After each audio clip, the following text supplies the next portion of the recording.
নেপালের সাধারণ নির্বাচনের কারণে সিল ভারত নেপাল সীমান্তের পানিট্যাঙ্কি এলাকা। সীমান্ত এলাকায় কড়া নজরদারি এসএসবি ও পুলিশ।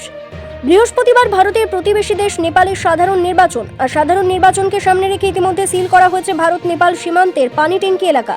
কার্যত বলা চলে একেবারে সীমান্তবর্তী এলাকায় কড়া নিরাপত্তায় মোড়া রয়েছে। একদিকে যেমন এসএসবি নজরদারি চালাচ্ছে, পাশাপাশি রাজ্য পুলিশ প্রশাসন নজরদারি চালাচ্ছে। নেপালের স্বরাষ্ট্র মন্ত্রকের নির্দেশ অনুযায়ী ৩রা মার্চ থেকে ৫ই মার্চ রাত ১২টা পর্যন্ত সিল থাকবে ভারত নেপাল সীমান্ত এলাকা।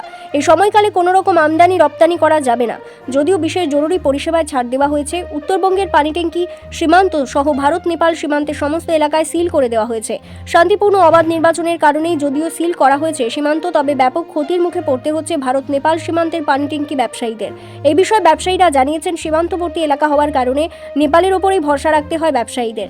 যদিও সাধারণ নির্বাচন অবাধ ও শান্তিপূর্ণভাবেই করতেই প্রশাসনের নির্দেশ, তবে কিছুটা হলেও ক্ষতির মুখে পড়তে হচ্ছে তাদের। উল্লেখ্য, গত বছর সেপ্টেম্বরে রক্তক্ষয়ী ছাত্র আন্দোলন এবং কেপি শর্মা ওলি সরকারের পতনের পর এদিন এক অগ্নি পরীক্ষা মুখে নেপাল। এদিন সকালে 7টা থেকে শুরু হয়েছে ভোট গ্রহণ, যা চলবে বিকেল 5টা পর্যন্ত। শিলিগুড়ি থেকে Priyanshu Chakraborty report, big news Bangla.